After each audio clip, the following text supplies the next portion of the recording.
दायित्व अभियानको अब परिचय दिनु पर्दाखेरि दायित्व अभियानको लक्ष्य भनेको चाहिँ एउटा समृद्ध नेपाल बनाउनु हो जहाँ हरेक व्यक्तिसँग विभिन्न अवसरहरू हुनेछन् र त्यो गर्ने क्रममा दायित्व अभियानले 3 किसिमको काम गर्छ। पहिलो भनेको चाहिँ रोजगारी र उद्यमशीलता प्रवर्धन गर्नको लागि दायित्व भन्ने संस्थाले काम गर्छ। त्यस्तै गरी दायित्व अभियानको अर्को काम भनेको चाहिँ पोलिसी र गभर्नेन्सको क्षेत्रमा छ। पोलिसी रिसर्च गरेर सरकारको नीति निर्णयलाई असर गर्ने काम पनि गर्छ थ्रु हाम्रो गभर्नेन्स ल्याब पनि रिसर्च फर्म। र अन्तिममा हामीले यो सबै कुराहरू गर्दै गर्दाखेरि आखिरमा मान्छेको र संस्थाहरूको सोच्ने तरिकामा फेरबदल आवश्यक रहन्छ। त्यस हिसाबले चाहिँ नेपाल लिडरशिप एकाडेमी हाम्रो तेस्रो आफित मार्फत हामीले लिडरशिप डेभलपमेन्टको काम पनि गरेका छौँ। र यो लिडरशिप फर इकोनोमिक गभर्नेन्स भन्ने प्रोग्राम यो 3वटा संस्थाहरू दायित्व अभियानको सहकार्य हो। लिडरशिप फर इकोनोमिक गभर्नेन्स लाई चाहिँ हामीहरूलाई यो वर्ष US एम्बेसी नेपाल र स्वाकमोर कलेजको ल्याङ सेन्टरले सपोर्ट गरिरहेको छ। अब यो संघीयतामा स्थानीय सरकारको महत्त्वको बारेमा त मैले धेरै भन्नै परेन, तर यो कार्यक्रम लिडरशिप फर इकोनोमिक गभर्नेन्सको सोच भनेकै कसरी चाहिँ स्थानीय सरकारको नीति नेतृत्व गर्ने क्षमता अभिवृद्धि गर्ने र त्यसबाट चाहिँ समाजमा केही परिवर्तन हासिल गर्ने हैन। यो गर्ने क्रममा चाहिँ यस वर्ष 3वटा पालिकाहरू रूपन्देहीको तिलोत्तमा नगरपालिका, नवलपरासीको सुनवल नगरपालिका र गुल्मीको मुसिकोट नगरपालिका, यी 3वटा नगरपालिकाहरूले सबै लुम्बिनी प्रदेशका नगरपालिकाहरूसँग हाम्रो सहकार्य भयो र एकदमै उत्कृष्ट नतिजाहरू पनि उहाँले हासिल गर्नुभएको छ। र अन्तिममा म के भन्न चाहन्थे भने यो हामीहरूले डायलग सिरिजलाई पोलिसी डायलग भनेनौँ, यसलाई गभर्नेन्स डायलग भनेको हैन। नेपाल गभर्नेन्स डायलग सिरिज भनेको छौँ र त्यो भन्नुको कारण के छ भने हामीहरूले यो डायलग सिरिजमा चाहिँ अलि धेरै चाहिँ पोलिसी इम्प्लिमेन्टेसनसँग जोडेका विषयवस्तुहरूमा हामीहरू बढी फोकस्ड हुन चाहन्छौँ पहिलो कुरा। र त्यो गर्ने क्रममा चाहिँ हामी के चाहन्छौँ भने अलिकति फ्रेश र क्रिस्प खालको नलेज ज्ञान पनि बाहिर आओस्, जसले गर्दाखेरि यो प्यानल डिस्कसनमा येट अनदर प्यानल जस्तो नहोस्, हामीले केही नयाँ कुराहरू चाहिँ हाम्रो एकअर्कासँगको कुराकानीबाट पनि सिक्ने मौका पाऊँ भन्ने पनि सोच हो। त्यही हिसाबले नै तपाईले के याद गर्नुहुनेछ भने यहाँ 3 जना हाम्रो प्यानलिस्टहरू फरक पृष्ठभूमिबाट आउनु भएको छ। हाम्रो मेयर साहब तिलोत्तमा नगरपालिकाको सफल नेतृत्व गर्नुभएको छ। त्यस्तै गरिकन सुमिनाजीले एसिया फाउन्डेसन मार्फत विभिन्न पालिकाहरूसँग काम गर्नुभएको छ र त्यहाँ चाहिँ पब्लिक फाइनेन्शियल म्यानेजमेन्ट लगायत विभिन्न विषयवस्तुहरूमा काम गर्नुभएको छ भने माइक क्यालन एउटा ग्लोबल एकाडेमिक हुनुहुन्छ, लन्डन स्कुल अफ इकोनोमिक्समा पढाउनुहुन्छ र गभर्नेन्स ल्याबको त उहाँसँग गहिरो सहकार्य पनि छ। उहाँले यो विषयवस्तुमा नेपाल लगायत विभिन्न देशहरूमा काम गर्नुभएको छ। अनि उत्पल आफै पनि नेपाल, अमेरिका लगायत विभिन्न देशहरूमा काम गरेको छ। सो आई थिंक यो चाहिँ एउटा राम्रो हाम्रो ज्ञानको सहकार्य हुनेवाला छ, जहाँ एउटा पालिका, एउटा देश र अन्तर्राष्ट्रिय ज्ञानहरू एउटै ठाउँमा आउनेछन्। फेरि पनि यहाँहरूलाई म स्वागत गर्न चाहन्छु र म आफै पनि धेरै यो प्यानलबाट सिक्ने र सिकाइहरूलाई चाहिँ पछि कार्यान्वयन पनि गर्ने हिसाबले म यहाँ सहभागी भएको छु। सुस्वागत।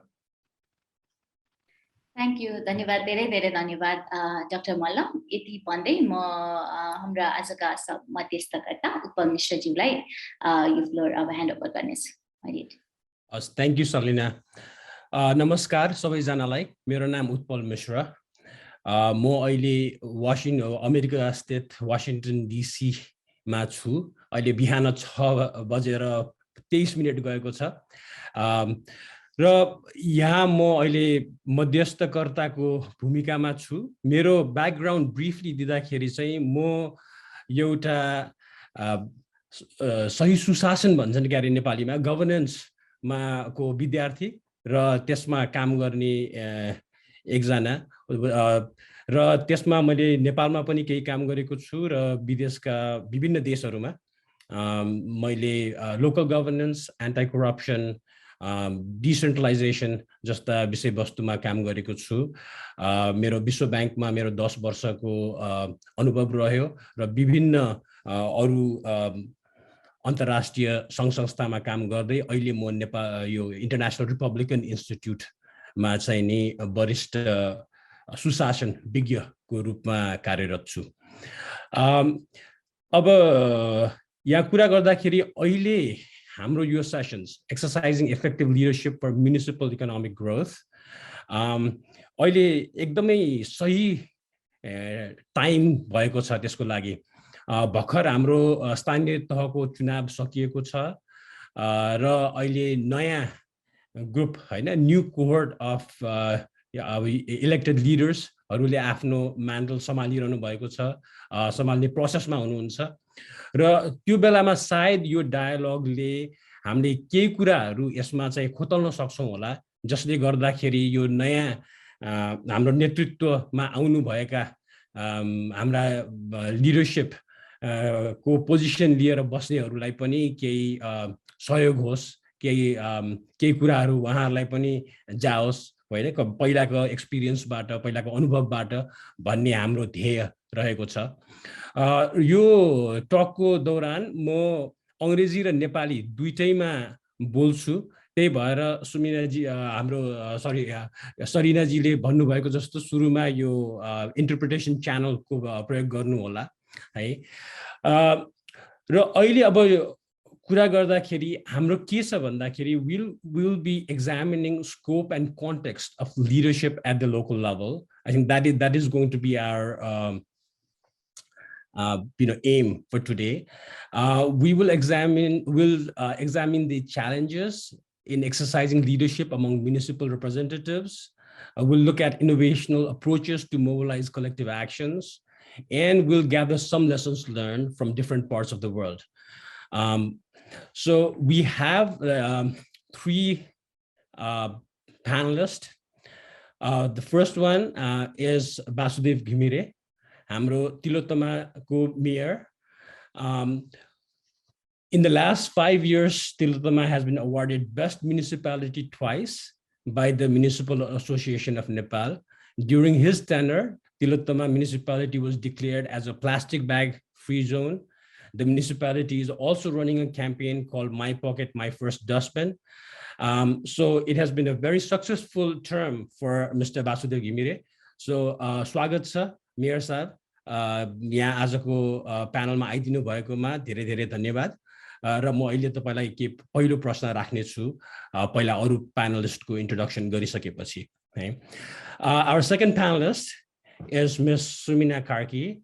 She is the assistant director at the Asia Foundation Nepal. She a development professional and researcher with experience in governance, conflict transformation, gender equity, and social inclusion. So in the Asia Foundation, she's providing technical assistance to foundation's work on conflict transformation and strategic peace building, gender equity and social inclusion, and subnational governance programs. Sumina ji, yahanलाई पनि धेरै धेरै स्वागत. And our third panelist is Dr. Michael Callen. He's an associate professor of economics at the London School of Economics and Political Science. He's also the research program director for state research programs at the International Growth Center.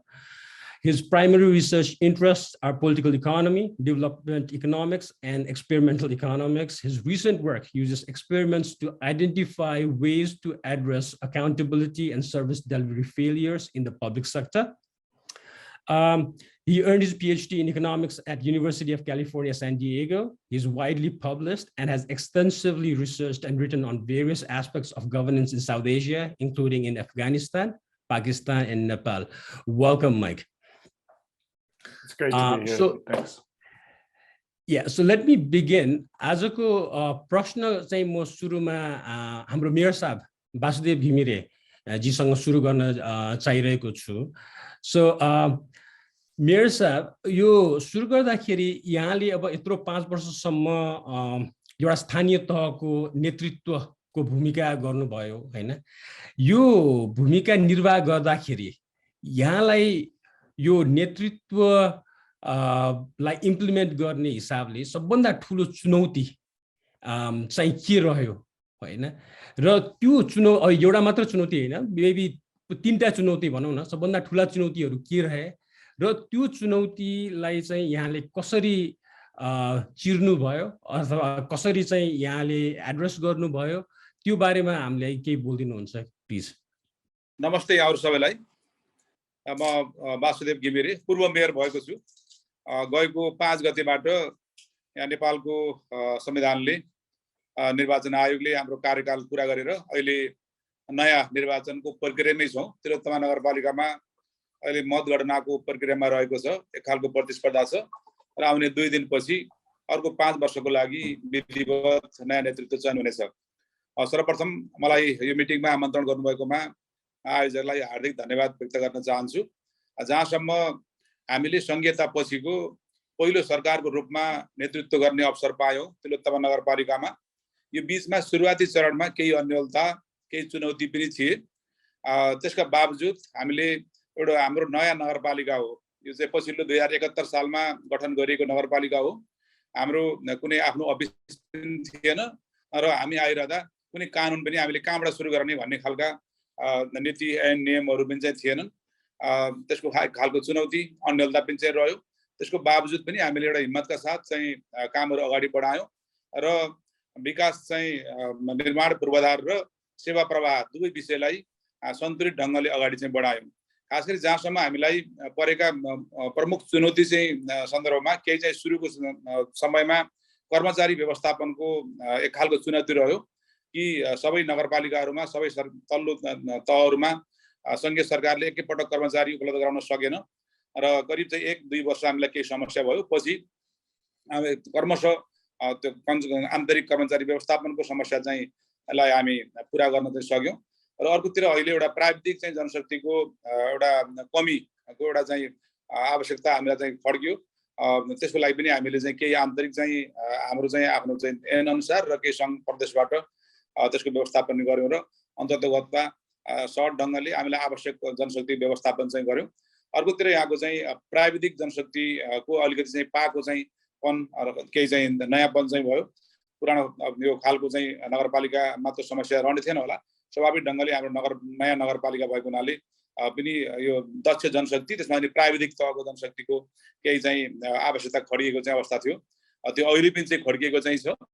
जहाँसम्म अर्को चुनौती भनेको आर्थिक व्यवस्थापनको चाहिँ चुनौती चाहिँ रह्यो कि हाम्रा आवश्यकताहरू अनगिन्ती थिए। दर्जनौं आवश्यकता थिए। पूर्वाधार निर्माणसँग सम्बन्धित विभिन्न चाहिँ बिल्डिङहरू, विभिन्न चाहिँ स्वास्थ्य चौकीहरू, सामुदायिक भवनहरू, सडकहरू, नालीहरू, विद्युतीकरण, खानेपानी, शिक्षा लगायतका चाहिँ यावत चाहिँ जुन आवश्यकता पूरा गर्नको लागि स्रोत हामी अत्यन्तै संकुच चाहिँ थियो। स्रोत व्यवस्थापनको चुनौती पनि हामीलाई चाहिँ रह्यो र कर्मिक रूपले हामीले 5 वर्ष पहिला हामी आउनुभन्दा पहिला करिब 12 करोड चाहिँ आन्तरिक चाहिँ स्रोत चाहिँ हुन्थ्यो नगरपालिकाको पनि। अहिले यो 5 वर्षमा यसको करिब 4 गुणा भन्दा बढी वृद्धि गर्न सकेका छौं। त्यसलाई हामी सामना चाहिँ गर्यौं। यी खालका चाहिँ मूलतः 2-3 वटा चुनौती चाहिँ रहे। यसलाई हामी फेस गरेका छौं र यो बीचमा हामी दायित्व जुन अभियान दायित्व नेपालसँग सहकार्य गर्ने अवसर पनि चाहिँ भयो। जसको कारणले गर्दाखेरि विशेष गरी यो युवा रोजगारी आर्थिक क्षेत्रमा यसैगरी यो आर्थिक सुशासनको लागि नेतृत्व भन्ने चाहिँ विषयमा लामो समयसम्म उहाँहरूसँग हामी सहकार्य गर्यौं। केही नगरपालिकाको बीच र दायित्वले यसको चाहिँ जुन भूमिका निर्वाह चाहिँ गर्यो। हामीलाई अवसर पनि प्रदान चाहिँ गर्यो र पछिल्लो पटक द्रुत परिणाम पहल भन्ने एउटा चाहिँ कार्यक्रम जुन चाहिँ 100 दिने अभियान कुनै पनि चाहिँ कार्यक्रमहरू निर्धारण गर्दा निश्चित लक्ष्यका साथ निर्धारण गर्ने र सबैले आफ्नो जिम्मेवारी पूरा गरियो भनेदेखि तोकेको समयमै काम सम्पन्न गर्न सकिन्छ र प्राप्त उपलब्धि पनि चाहिँ अत्यन्तै दिगोपन हुन्छ भन्ने यसले देखाएको छ।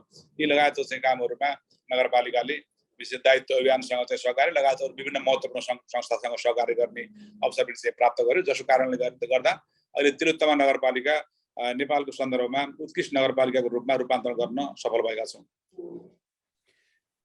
धन्यवाद मेयर साहब। मलाई एउटा यहाँले यो सबै कुरा भन्दाखेरि एउटा कुरा चाहिँ अलिकति जान्न मन लाग्यो। यो जुन आम्दानीको स्रोत 4 गुणा बढाउन सफल हुनुभयो भन्नुभयो, त्यसको लागि के गर्दाखेरि के रहेछ त स्रोत यहाँले कस्तो जादुको छडी थियो कि अथवा यहाँ गर्दाखेरि विभिन्न कुराहरूलाई चाहिँ त्यसलाई एउटा ठाउँमा ल्याउनु पर्यो कि कसरी चाहिँ गर्नुभयो त्यो अलिकति प्रकाश पारिदिनुहुन्छ एकछिनमा? स्वभावैले हामीले जनताबाट लिने चाहिँ कर चाहिँ निश्चित चाहिँ छ, तोकिएको चाहिँ संवैधानिक चाहिँ करहरू मात्र लिन सकिन्छ। त्यो अन्तर्गत यहाँ यो कसैले चाहिँ कर तिर्ने चाहिँ र कसैले चाहिँ नतिरे पनि हुने जुन एक खालको चाहिँ सिस्टम थियो त्यसलाई हामी चिर्यौँ कि सबैले समान हैसियतमा अलि कारोबार धेरै गर्नेले धेरै कर र सामान्य मान्छेले सामान्य खालको चाहिँ कर तिर्नुपर्छ भन्ने बानीको विकास भएको छ, जसले गर्दाखेरि हाम्रो स्रोतको व्यवस्थापन गर्न सहयोग पुग्यो। अर्को केही लिगेज चाहिँहरू चाहिँ थिए, जस्तै नदीजन्य पदार्थको चाहिँ यसको व्यवस्थापन गर्ने, उत्खनन गर्ने, भण्डारण गर्ने, बिक्री गरेर चाहिँ आय गर्ने र त्यसको तोकिएको चाहिँ स्रोतबाट 40% प्रदेश सरकारलाई चाहिँ पठाउने, 60% आफ्नो चाहिँ आम्दानी चाहिँ मान्ने र खर्च गर्ने जुन अधिकार हामीलाई दिएको छ, त्यो पनि योभन्दा पहिला धेरै चुहाट हुन्थ्यो। हामी आएपछि यसलाई चुहाट चाहिँ नियन्त्रण चाहिँ गर्यौँ, जसको कारणले गर्दाखेरि त्यसको आम्दानी पनि चाहिँ बढ्यो। र मूलतः वास्तवमा यहाँ भएका नागरिकहरू जुन अहिले करिब 1.5 लाख चाहिँ नागरिकहरू चाहिँ पुग्नु भएको चाहिँ तिलोत्तमा नगरपालिकामा यहाँको जनसङ्ख्या वृद्धि दर अत्यन्तै उच्च चाहिँ तहमा चाहिँ छ कि अत्यन्तै राम्रो सहज ढङ्गले शान्तिपूर्ण ढङ्गले बस्नको लागि, उद्योग व्यवसायहरू चाहिँ गर्नको लागि र पर्यटकीय रूपमा पनि अत्यन्तै महत्त्वपूर्ण क्षेत्र भएको हुनाले यहाँ चाहिँ जुन जनसङ्ख्या वृद्धि दर उच्च रहेको चाहिँ छ, त्यो अन्तर्गत यहाँ भएका चाहिँ नागरिकहरूले स्वाभाविक ढङ्गले कर तिर्नुपर्छ भन्ने बानीको विकास भएबाट पनि आन्तरिक चाहिँ कर व्यवस्थापन गर्ने काममा हामी सफल भएका हौँ। Okay, धन्यवाद. So Mayor Saab just mentioned like a few challenges. Those were management of staff and resources, lack of technical manpower, and some financial management, and use of local resources. And he mentioned that his municipality was able to increase the source by 4 times the resources. And that was done effectively by implementation of progressive taxation and proper management of the natural resources. ठीक छ, धन्यवाद mayor साहब. म अब फेरि आउँछु घुमेर तपाईका फेरि, तर अब अहिले चाहिँ म सुमिनाजीका जान चाहे हैन.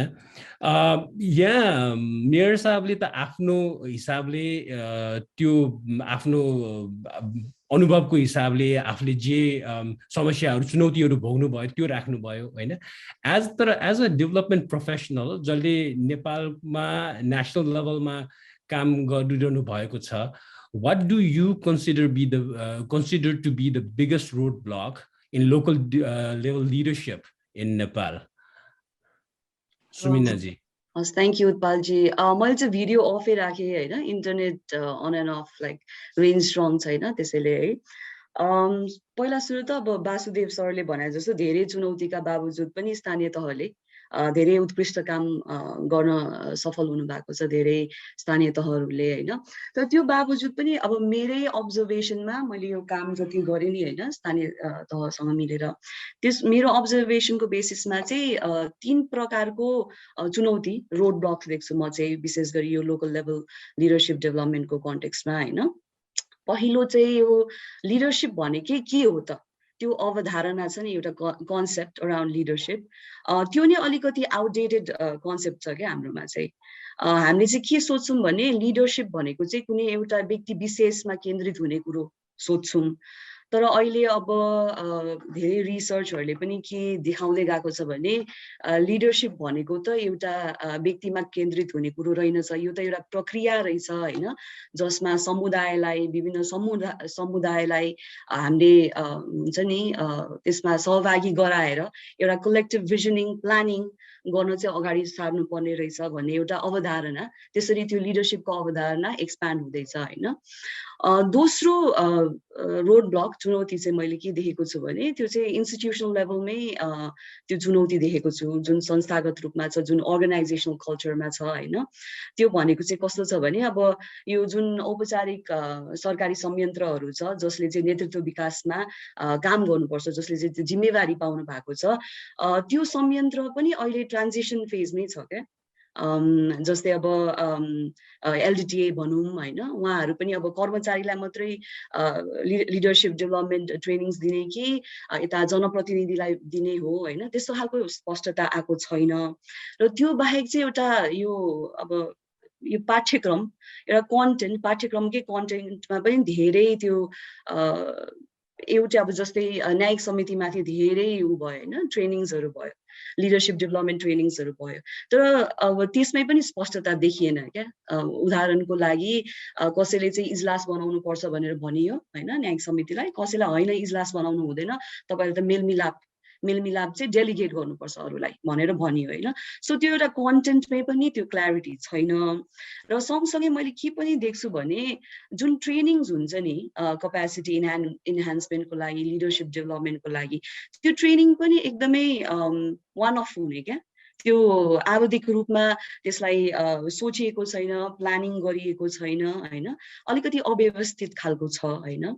र त्यो बाहेक त अब यो सरकारी संयन्त्रको कुरो भयो, तर अब राजनीतिक दल भित्रै पनि होइन, राजनीतिक दलले पनि कति आफ्नो जनप्रतिनिधिलाई चाहिँ कतिको ट्रेन गर्नु भएको छ होइन, कतिको उहाँहरूले लिडरसिप डेभलपमेन्ट कार्यक्रमहरू आयोजना गर्नुहुन्छ र त्यो कतिको समावेशी छ, त्यो कतिको एक्सेसिबल छ भन्ने कुरोमा पनि प्रश्न धेरैचोटि उठेको छ। अब तेस्रो खालको चुनौती चाहिँ मैले के देखेको छु भने त्यो चाहिँ अब व्यक्ति विशेष होइन, व्यक्तिगत इन्डिभिजुअल लेभलमै छ। अब कर्मचारी जनप्रतिनिधि भएपछि उहाँहरूले कतिको समय र कतिको ऊर्जा खर्चिनुहुन्छ त नयाँ नौलो कुरा सिक्नलाई, नेतृत्व भनेको के हो भनेर आफै समीक्षा गर्नको लागि होइन। त्यो खालको समय छ कि छैन र त्यो खालको ऊर्जा उहाँहरूसँग छ कि छैन र त्यो ऊर्जा कतिको लगानी गर्नु भएको छ त्यसमाथि, त्यो समीक्षा गर्नु, त्यो रिफ्लेक्ट गर्न भन्ने पनि एउटा कुरो हो।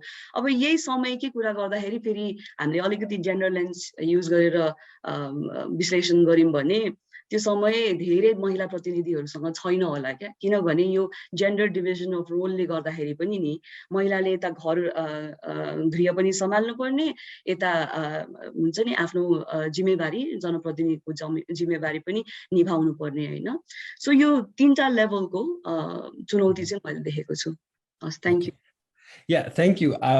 धेरै राम्रो कुरा गर्नु तीनवटा होइन। उहाँले चाहिँ फर्स्ट अन्डरस्ट्यान्डिङ अफ लिडरसिप को कुरा आयो, त्यसपछि इन्स्टिट्युसनल लेभल च्यालेन्जको कुरा आयो, देन यो हाम्रो जुन सङ्घीयतामा जाँदाखेरि ट्रान्जिसन फेजमा जुन छौँ त्यसको च्यालेन्जेसहरूको कुरा आयो, लिडरसिप करिकुलमको कुरा आयो होइन।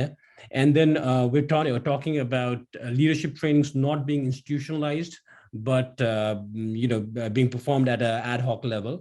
र अर्को चाहिँ एउटा missing learning attitude among elected leaders र अहिले हाम्रो जेन्डर इस्युज पनि उठाउनु भयो है उहाँले। So I just want to ask एउटा फलोअप क्वेसन, एउटा एज ओल्ड क्वेसन है। हामी यो लिडरसिपमा काम गर्ने मानिसहरूले धेरै अगाडिदेखि नै भोग्दै आएको र डिबेट हुँदै आएको कुरामा चाहिँ यो लिडरसिप भन्ने कुरा सुमिनाजी एउटा कति सिकाउन सकिने रहेछ होइन र कति विकास गर्दै लाने रहेछ, र यहाँले अब यो चुनौतीहरूको कुराहरू त भए, तर त्यो गर्दाखेरि कस्तो कुराहरूमा चाहिँ ध्यान दिनुपर्ने रहेछ है, र हाम्रो नेपाली कन्टेक्स्टमा चाहिँ हामी कहाँनिर चुकेका छौँ। यो च्यालेन्जेसहरू त भए, तर अब नेतृत्व विकास गर्दाखेरि चाहिँ हामीले ध्यान दिनुपर्ने ठाउँहरू के होला? त्यो एउटा प्रश्नमा कति धेरै सबसेट प्रश्नहरू रहेछ। अब जस्तै अब लिडरसिपकै अब सिकाउने मान्छेहरू सिक्न सक्छन् कि सक्दैन, अब त्यो तपाईँले भने जस्तो एज ओल्ड क्वेसन भयो होइन। लिडर्स आर बोर्न भन्छन्, कसैले लिडर्स आर मेड भन्छन्। मलाई चाहिँ व्यक्तिगत हिसाबमा र मैले जे जति देखेको छु, आई थिङ्क लिडर्सहरू चाहिँ बनाउन सकिन्छ क्या, बन्न सकिन्छ होइन। म चाहिँ अब त्यो लिडर्स आर बोर्न भन्ने पक्षमा अलिक नभएको मान्छे भएँ होइन, किनभने अब हामीले हेऱ्यौँ भने नि लिडर्सको एकदमै स्टेरियोटिपिकल इमेज छ क्या नेपालमा होइन। हु क्यान बी लिडर्स भन्दाखेरि तपाईँले एकदमै जेन्डर लेन्स लगाउनु भयो भने men from certain class community can be leaders होइन त। अब को लिडर हुन सक्छ भन्दाखेरि विशेष प्रकारको नेपाली बोल्न सक्ने व्यक्ति चाहिँ लिडर हुन सक्छ। तर हामीले के अन्डरमाइन गरिरहेछौँ भने जुन यति धेरै एक्सपिरियन्स बोकेका अरू समुदायका व्यक्तिहरू होइन, महिला भनौँ होइन, सीमाङ्कृत समुदायका व्यक्तिहरू, उहाँहरूको जुन एक्सपिरियन्स, उहाँहरूको सिप, त्यो चाहिँ हामीले अलिकति अन्डरमाइन गरिरहेछौँ कि जस्तो लाग्छ मलाई चाहिँ होइन।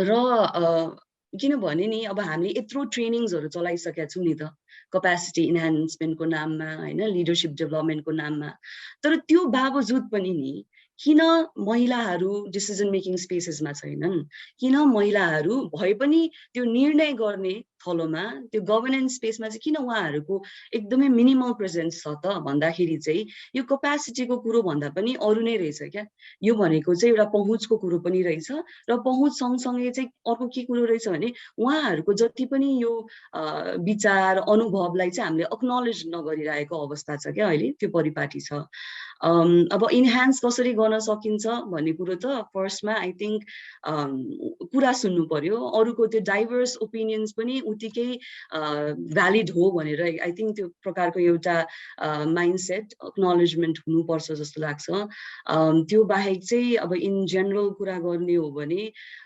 हाम्रो अघि पनि मैले यसो चुस्सो छोएको थिएँ त्यसमा हैन उठाएको थिएँ त्यो कुरो हाम्रोमा चाहिँ कस्तो छ भने त्यो समीक्षा गर्ने रिफ्लेक्ट गर्ने आएर हुन्छ नि पियर लर्निङ शेयरिङ गर्ने स्पेसेसहरु चाहिँ एकदमै कम छ त्यो स्पेसेसहरु चाहिँ अब गैर सरकारी संस्था हैन अब स्थानीय सरकारकै अगुवाईमा नभए संघीय सरकार प्रादेशिक सरकार नभए हुन्छ नि विश्वविद्यालय एकाडेमियाले चाहिँ त्यस्तो खालको स्पेसेसहरु चाहिँ सृजना गर्न सक्छौं जस्तो लाग्छ जहाँ चाहिँ हामीले आएर जनप्रतिनिधि कर्मचारी साथीहरु चाहिँ आएर रिफ्लेक्ट गर्न सकौं के आफ्नो सबल पक्षमा आफ्नो सुधारिनु पर्ने पक्षमा के रहेछन् भनेर त्यो एउटा विचार विमर्श गर्ने थलोहरु चाहिँ एकदमै कम देखेको छु मैले thank you Alright, thank you. यहाँले दुई तीनवटा इम्पोर्टेन्ट कुरा फर्केर फेरि म तपाईको आउँछु हैन you did say that leadership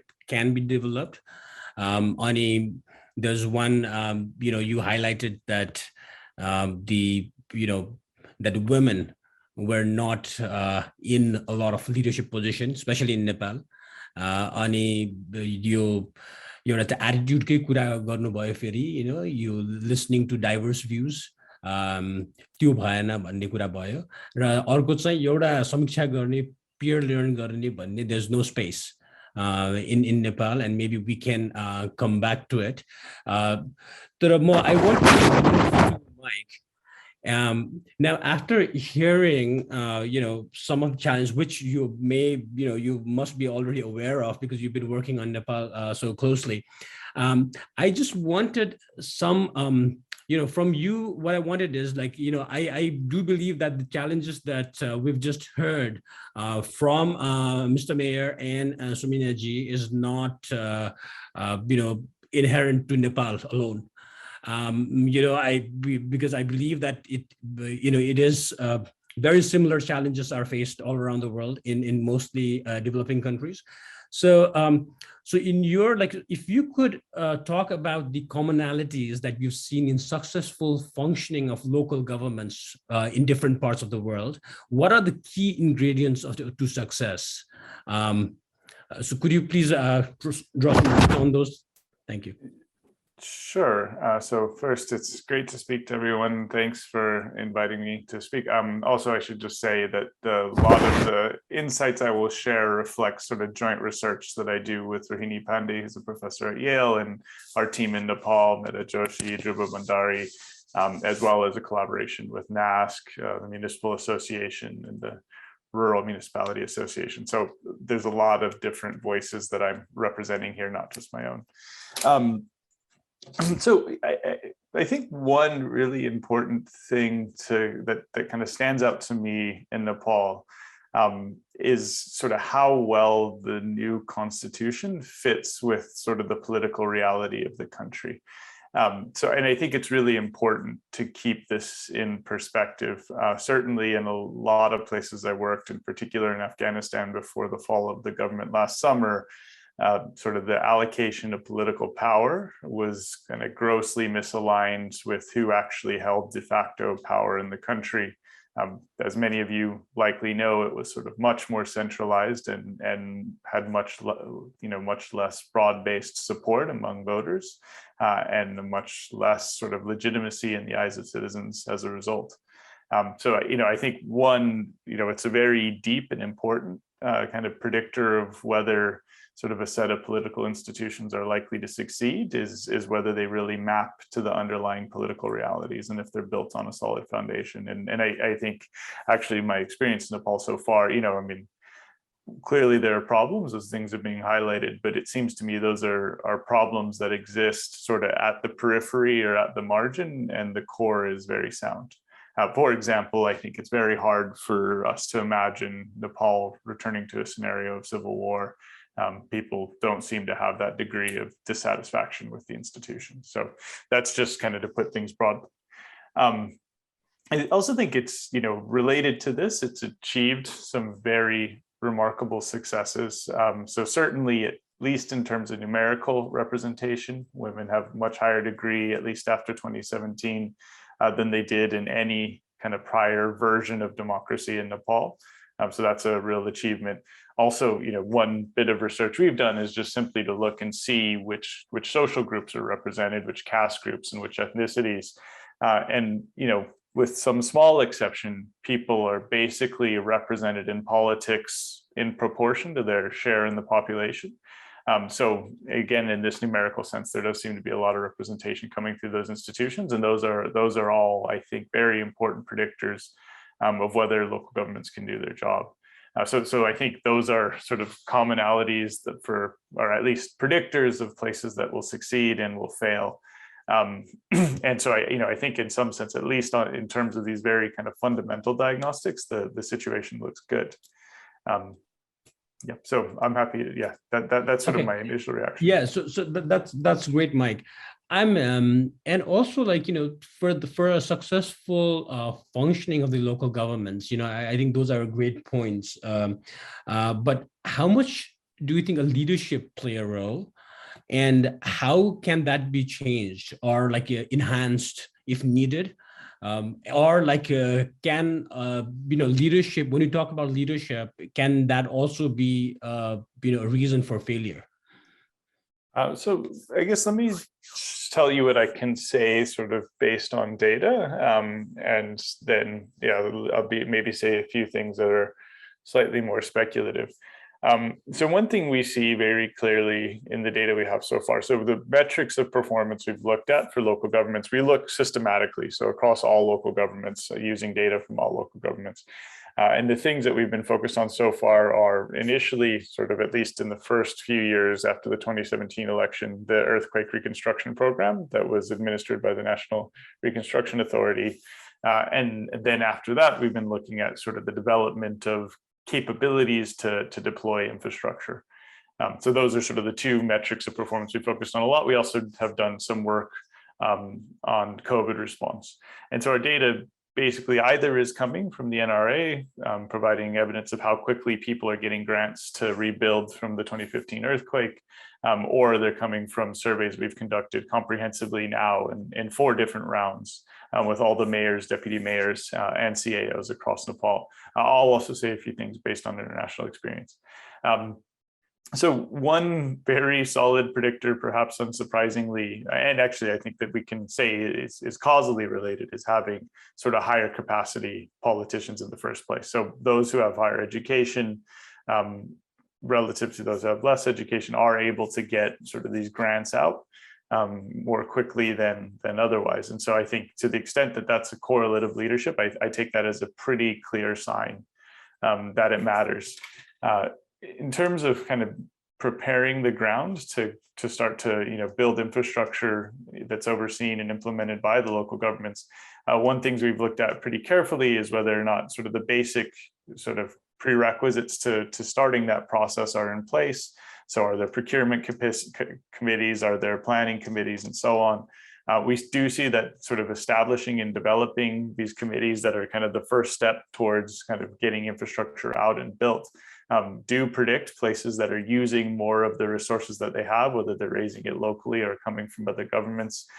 They do predict sort of quicker development of local infrastructure. So I think that I would take as another sign that leadership matters. So in terms of where it comes from, so kind of speaking more to the theme of the Leadership Academy and also the theme of this, I guess, of this workshop, I think it kind of comes in two ways. So the first is just at the initial stage when you either elect somebody into office or appoint a CAO. The party has a role in that. Voters have a role in that. But people come with a stock of leadership capability. And that's most of what we've focused on to this point, is sort of the part of leadership that's decided when the party decides to give somebody a ticket and not somebody else. And that is quite meaningful. So the process of kind of getting people into office, both parties sort of nominating candidates and then candidates getting elected, has a big role in determining sort of the stock of local leadership available, and how ultimately whether or not governments are effective. And I think that's probably sort of a very fundamental determinant. Unfortunately, it's that part is a bit harder to shape. It's not something that you can go out and change through a direct capacity building exercise. It kind of requires parties thinking carefully about who they're selecting and why. But I do think that there's a role for things like what the National Leadership Academy does as well. And one thing that was very clear in a large-scale experiment in Sierra Leone was when local governments were applying to the federal government for grants to build infrastructure, when that initiative was sort of supplemented with people who had experience and training and kind of filling out the paperwork to apply for these grants. So they were kind of given those capabilities, that this led to better outcomes. And so that also, I think, provides some role that, some indication that leadership can be developed also after people have been elected and put in place. But anyway, I think that there's no study I know of that suggests that it doesn't matter. Clearly, this is a super important feature. Part of it is determined when a person is elected, and part of it's determined subsequently after they start to grow into the role of being a politician. But yeah, there's no doubt. I think that it's an incredibly important thing. Okay, so one last point that I wanted to discuss with you, Mike, before I move back to Mr. Mayor, is that your first point, you did mention the how the new constitution, does it kind of speak to the political realities of the country, and in Nepal's context. Of course, no paper document is perfect to begin with, and then do you, and how much do you think it is feasible for as we move on to have those some of the constitutional mandate changed or altered, or sometimes the constitutions do not need to be changed, but it's just the practice or the interpretation of certain things change, right? So, I mean, how do you think so what I'm trying to get at is if you see that the existing law of the land or the constitution is not conducive to promoting leadership or development in the country, I mean, what are the steps that can be taken? I mean, I know that I'm just taking a big macro level question, but just wanted you to kind of take a dig at it. So the international scholarship on this, to the extent that I know it, and it is a little bit outside of my expertise, I think sort of what seems to be the case is that it's not so much about what is written, but rather about what is the process that delivers the Constitution in the first place. So does it reflect broad consensus? Was it deliberated on extensively? And does it make sort of most people pretty happy with what it contains? And my sense is that, it was a long process in Nepal. It took a civil war and devastating earthquake and many years of negotiation, but it eventually got there. And so I think in that regard, relative to other places, it does seem like it's on a pretty firm foundation. Now, it's, of course, I think you're right to identify that no constitution is perfect and they're all living documents. And so, I think that remains true. I mean, my sense looking at the data, and I don't think this would be news to anybody here, but I think the biggest challenge to broad-based endorsement that I see, this is pretty clear in the data, is sort of gender inclusion. I think the country's taken pretty remarkable steps in terms of sort of caste and ethnicity and socioeconomic inclusion. But I think that sort of, in this election, we already see sort of preliminary signs that if anything, the share of women in local governments has gone down because there's just more male deputy mayors. And so I think that seems to me, at least in my view, to be the next major hurdle for the country, is to sort of give meaningful voice, not just numerical representation, but meaningful voice to women. And to me, that would mean having a larger share of women in open seats at the mayor and ward chair position. All right, thank you, Mike. I will get back to you after, I make one round. You did talk about the यहाँ माइकले के कुरा गर्नुभयो भने संविधान हाम्रो जुन laws र देशको चाहिँ राजनीतिक जुन परिवेश छ त्योसँगको अलिकति ठीक भएन भने त्यसमा चाहिँ अलिकति गाह्रो हुन्छ लिडरशिप एक्सरसाइज गर्नलाई भन्ने कुरा उठाउनु भयो र यहाँ चाहिँ उहाँले फेरि अलि पछि पनि कुरा गर्नुभयो समावेशिता र हाम्रो महिलाको रिप्रेजेन्टेसनको कुरा उठाउनु भयो हैन र यसमा कुनै एकजना राजनीतिक कर्मी या पोलिटिशियनको शिक्षा अथवा हायर क्यापासिटी उहाँको यो क्यापासिटीको कुरा उठाउनु भयो एउटा चाहिँ सिस्टम्सहरु जुन हाम्रो चाहिँ प्रोक्युरमेन्टको भयो प्लानिङको भयो त्यो इन्फ्रास्ट्रक्चर बनाउनको लागि जुन चाहिँ हाम्रो मेयर साहबले पनि पहिलो नै उठाउनु भएको थियो कि त्यो नै च्यालेन्ज थियो भनेर हैन र अर्को चाहिँ जसरी यो क्यान्डिडेटहरुलाई हाम्रो उम्मेदवारहरुलाई कसरी अफिसमा पुर्याइन्छ हैन त्यो प्रोसेस पोलिटिकल पार्टी भित्रको प्रोसेस पनि यसमा महत्त्वपूर्ण छ भनेर चाहिँ भन्नुभयो है अब यही कुरालाई लिएर म फेरि मेयर साहबमा जान चाहन्छु मेयर साहब यो अहिले अब सुमिनाजीले पनि भन्नुभयो हाम्रो माइकले पनि भन्नुभयो यो कुरामा मलाई चाहिँ के छ भने यहाँको आफ्नो एक्सपिरियन्समा हैन पहिला चाहिँ यो कसरी यो विभिन्न किसिमको यो नेतृत्व लिडरशिप चाहिँ को प्रयास भयो तिलोत्तमामा यहाँले कसरी गर्नुभयो हैन र यो आफुलाई चाहिएको डिजर्ट जस्तै अब अगाडि यहाँले भन्नुभयो जस्तै हामीले चाहिँ नि रेभेन्यू बढायौं हैन ट्याक्स बेस बढायौं हाम्रो नेचुरल रिसोर्सहरुलाई चाहिँ बढी राम्रोसित म्यानेज गर्यौं भनेर भन्नुभयो स्रोत साधनको उपयोग गरौं भन्नुभयो अब त्यो गर्दाखेरि चाहिँ यहाँलाई कसरी गर्नुभयो हैन त्यो अलिकति भित्रको बुद्धि कुरा हुन्छ नि त्यो अलिकति निकाल्न पाए भने हामीलाई अलिकति यहाँ सबैजना सुन्ने मानिसहरुलाई अलिकति अलि हामीलाई ज्ञान प्राप्त हुन्थ्यो हैन कसरी गर्ने रहेछ यो कुरा भन्ने र यो दोस्रो कुरा म यही कुरा गर्दाखेरि चाहिँ म एउटा के पनि थप्छु भने किनभने दुवै हाम्रो सुमिनाजीले पनि अनि माइकले पनि के भन्नुभयो भने यो सहभागिताको कुरा उठाउनु भयो हैन यहाँले अब यो तिलोत्तमामा काम गर्दाखेरि यो महिला अथवा सहभागिता हैन विभिन्न जात जाति वेशभूषा विभिन्न वर्गका मानिसहरुको सहभागिता कति चाहिँ महत्त्वपूर्ण रह्यो है त्यसमा पनि प्रकाश पार्दिनुहुन्छ कि तर यो सहभागितामा चाहिँ पछि जाउँ अहिले सुरुमा चाहिँ यहाँको एक्सपिरियन्स हैन यहाँले कसरी भित्र यो विकास गर्दाखेरिको भित्रको यो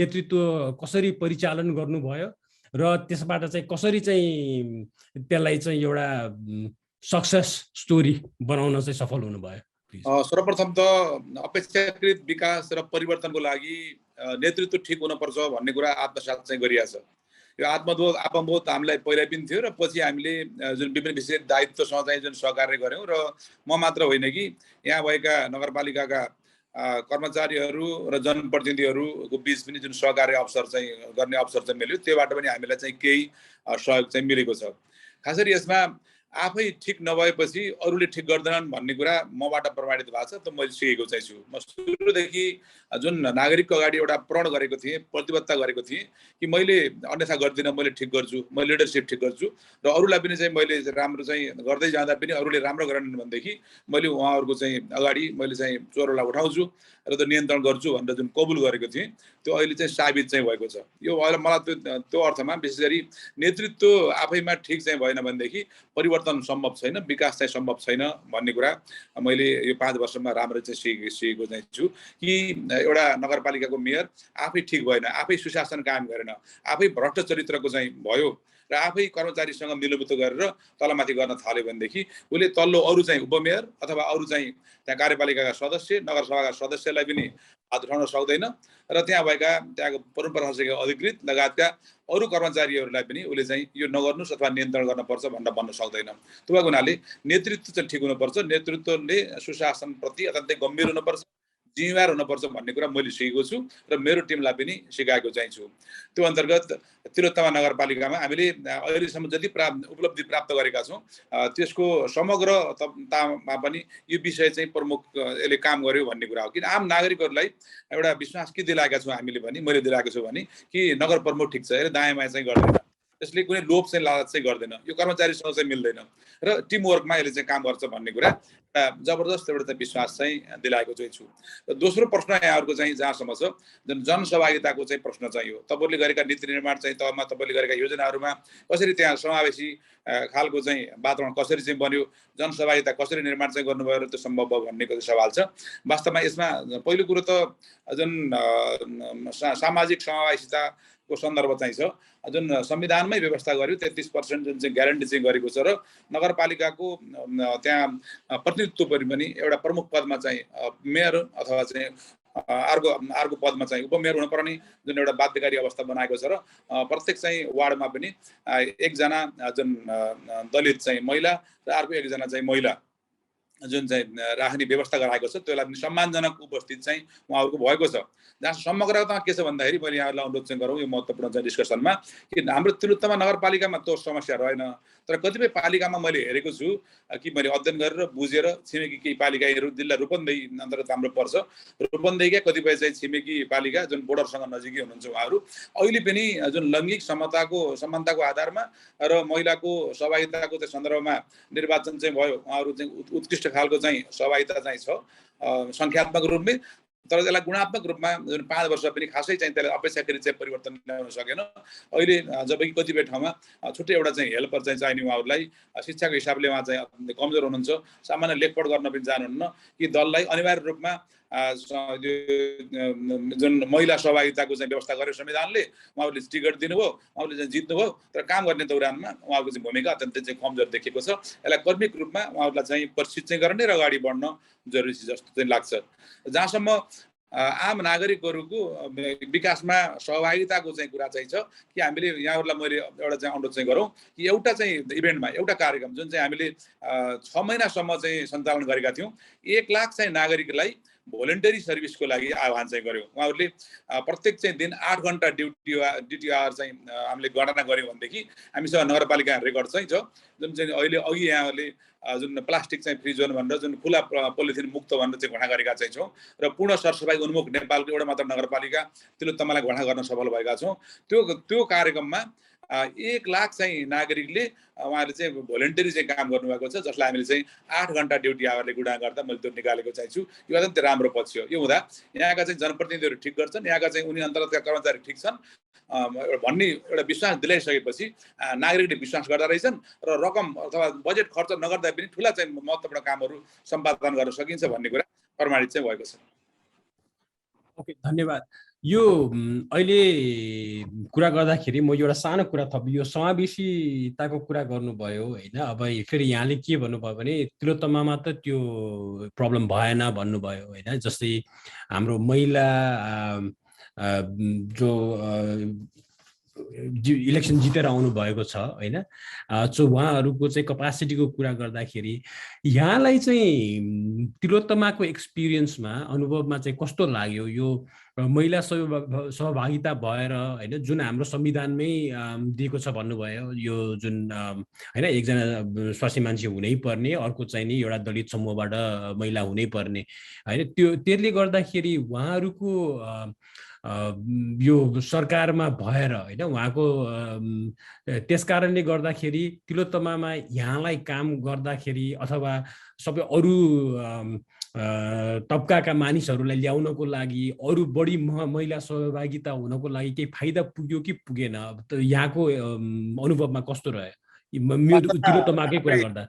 हाम्रै मात्रै कुरा गर्दाखेरि हाम्रो जुन डेपुटी मेयर चाहिँ थारू समुदायबाट निर्वाचित हुन्थ्यो नेकपा एमालेको तर्फबाट, कि योभन्दा पहिला पनि उहाँले सामाजिक क्षेत्रमा चाहिँ काम गरेको, धेरै कुराहरू चाहिँ बुझेको, सङ्गठन चाहिँ के हो भन्ने चाहिँ बुझेको, जुन लैङ्गिक सहभागिता र सामाजिक चाहिँ विकास चाहिँ के हो भन्ने कुरा बुझेको हुनाले गाह्रो महसुस चाहिँ मलाई भएन र धेरै सहयोग चाहिँ नगरपालिकामा डेपुटी मेयर चाहिँ उहाँ भएको कारणले गर्दाखेरि चाहिँ हामीलाई चाहिँ भयो भन्ने अनुभूति भएको छ। अर्कोतिर नगर कार्यपालिकामा 5 जना चाहिँ महिला कार्यपालिकामा जुन दोस्रो निर्वाचनमा निर्वाचन गर्ने त्यसमा जुन छनौट हुनु भएको छ 5 जना चाहिँ महिलाहरू उहाँहरूको चाहिँ जुन योगदान उहाँहरूको भूमिका पनि अत्यन्तै राम्रो रह्यो सशक्त रह्यो र त्यसपछि वार्डमा निर्वाचित जुन 2 जना महिलाहरू हुनुहुन्छ उहाँ तुलनात्मक हिसाबले उहाँहरूको भूमिका पनि नगरसभामा र वार्डका नियमित चाहिँ काम सम्पादन गर्ने सन्दर्भमा पनि सेवा प्रवाह र विकासमा उहाँको उल्लेख्य चाहिँ योगदान रह्यो र अर्कोतिर खास चाहिँ महत्त्वपूर्ण पक्ष के हो भन्दाखेरि जुन विशेष गरी महिला सहभागिताको प्रश्न जुन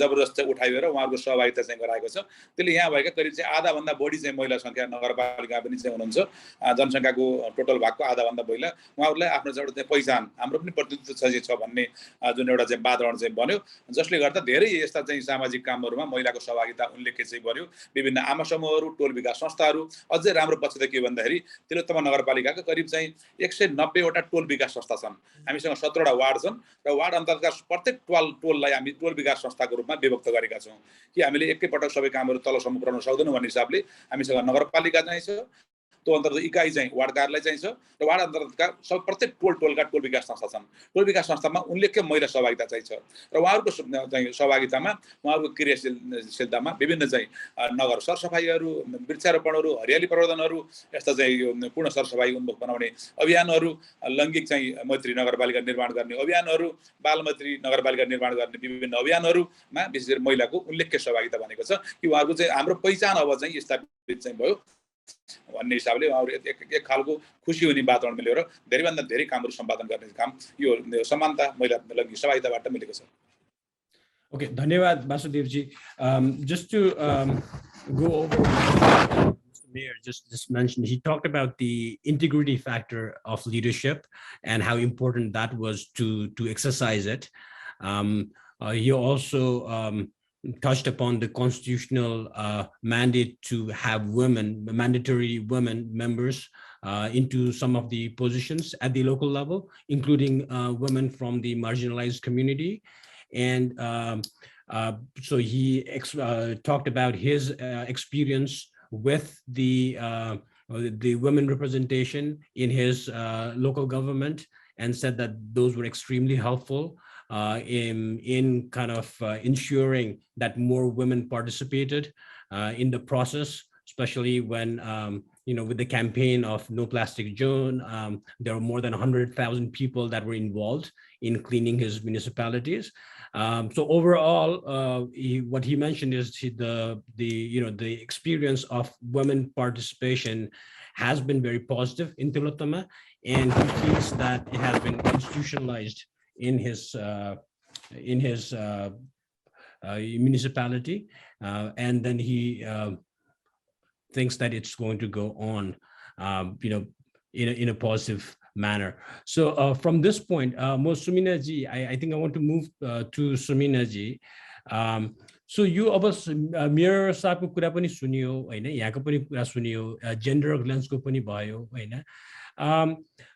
अब यो कुरा गर्दाखेरि दुई तीनवटा कुरा आए. एउटा चाहिँ अब हाम्रो महिला सहभागिता हुँदाखेरि चाहिँ उहाँहरूको क्यापासिटी भएन, उहाँहरूलाई भिन्दै क्यापासिटी ट्रेनिङ गर्ने कि भन्ने पनि कुरा आयो हैन. त्यो कसरी ब्रिज गर्न सकिएला एउटा. अर्को चाहिँ जुन यो महिलाको अथवा एनी किसिमको यो इन्क्लुजनको कुरा गर्दाखेरि चाहिँ नि, how do you convince the leadership हैन. अब अहिले हाम्रो भएको जुन यहाँले I think you raised the point about these leaders being kind of the mindset of people is like, okay, you come from a certain caste, you come from a certain group of people, you're a male individual with certain kind of social ranking. अब यो यसलाई कसरी चिर्न सकिन्छ होला हैन. यसलाई चाहिँ हामीले सही नेतृत्व विकासको दिशा लिँदाखेरि चाहिँ कसरी चाहिँ सही ढङ्गमा त्यसको लागि चाबी के होला त हैन. यो लोकल लेभलमा हामीले चाहिँ यो लिडरशिपलाई अलिकति इन्हान्स गर्दाखेरि चाहिँ केमा ध्यान दिनु पर्ला हैन. हामी के त सिस्टममा ध्यान दिने कि हामीले अलिकति बढी प्रोसेसमा ध्यान दिने कि अलिकति बढी हामीले चाहिँ यो टेक्निकल क्यापासिटी बिल्डिङमा दिने कि सो के गर्दाखेरि चाहिँ हामीलाई सबभन्दा इफेक्टिभ होला.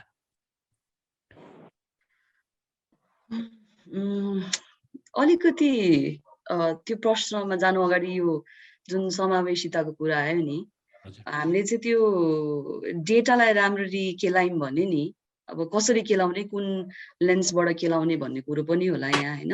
त्यो डेटालाई केलायौँ भने विशेष गरी जनप्रतिनिधि लेभलको र कर्मचारी लेभलको त्यो विविधता झल्काउँदैन है।